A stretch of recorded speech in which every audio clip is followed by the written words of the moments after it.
त्रैगुण्य विषया वेद निस्त्रैगुण्यो भवार्जुनम निर्द्वंद्वः नित्यसत्तस्थ निर्योगक्षेम आत्मवान।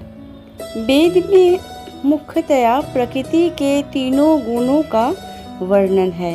अर्जुन, इन तीनों गुणों के ऊपर उठो, समस्त द्वैत और लाभ तथा सुरक्षा की सारी चिंताओं से मुक्त होकर आत्मपरायण बनो। कहने का तात्पर्य है कि सारे भौतिक कार्यों में प्रकृति के तीनों गुणों की क्रियाएं तथा प्रतिक्रियाएं निहित होती है। इनका उद्देश्य कर्मफल होता है जो भौतिक जगत में बंधन का कारण है।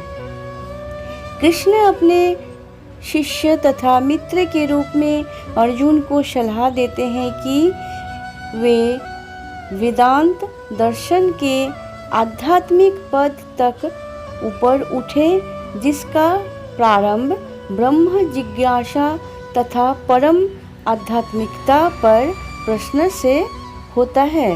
इस भौतिक जगत के सारे प्राणी अपने अस्तित्व के लिए कठिन संघर्ष करते हैं।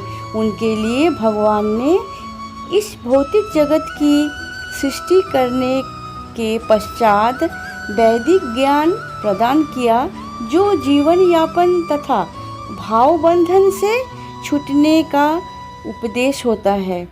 जब इंद्रिय तृप्ति के कार्य तथा कर्मकांड समाप्त हो जाते हैं तो उपनिषदों के रूप में भगवत साक्षात्कार का अवसर प्रदान किया जाता है।